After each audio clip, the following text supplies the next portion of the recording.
Qatar has finally lost its patience after Israel's shocking strike. The situation in the Middle East has exploded into a new whole drama. Qatar is no longer silent. Their patience has officially run out after Israel's shocking strike on Qatar soil. The leadership in Doha is furious. Qatar's Prime Minister openly declared that Israel's actions were nothing short of terrorism and that Doha has every right to strike back. The question now is not if, but when and how Qatar will respond. But here comes the twist. The Emir of Qatar picked up the phone and directly called Donald Trump. Yes, the same Trump who claims to be the big boss of the world politics. Emir asked him a simple question: why didn't you stop the Israeli airstrike? The Trump's reply shocked everyone.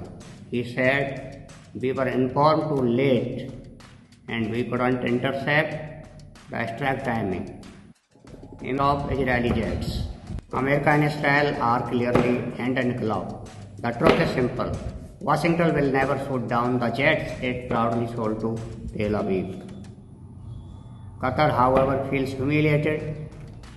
Billions of dollars invested in the US deal.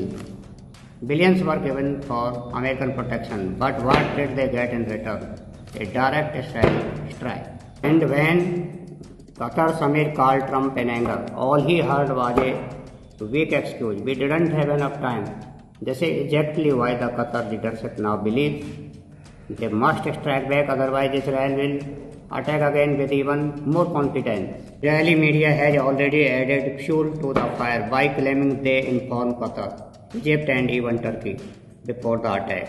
If they were true, why would the Emir of Qatar be so furious on the phone? Why would Trump scramble for excuses? The reality is clear. This was a message to the Arab world that Israel can hit anywhere, anytime, and Washington will always cover for them. Here is where things get even more dangerous. Israeli officials are now openly warning that they will strike again, not just in Qatar, but wherever Hamas leaders are heading, be it in Turkey, in Moscow, or anywhere else. Imagine if Israel dares to hit Turkish soil. Erdogan will not take it lightly. Imagine if even they think about striking inside China or Russia. That would be game over.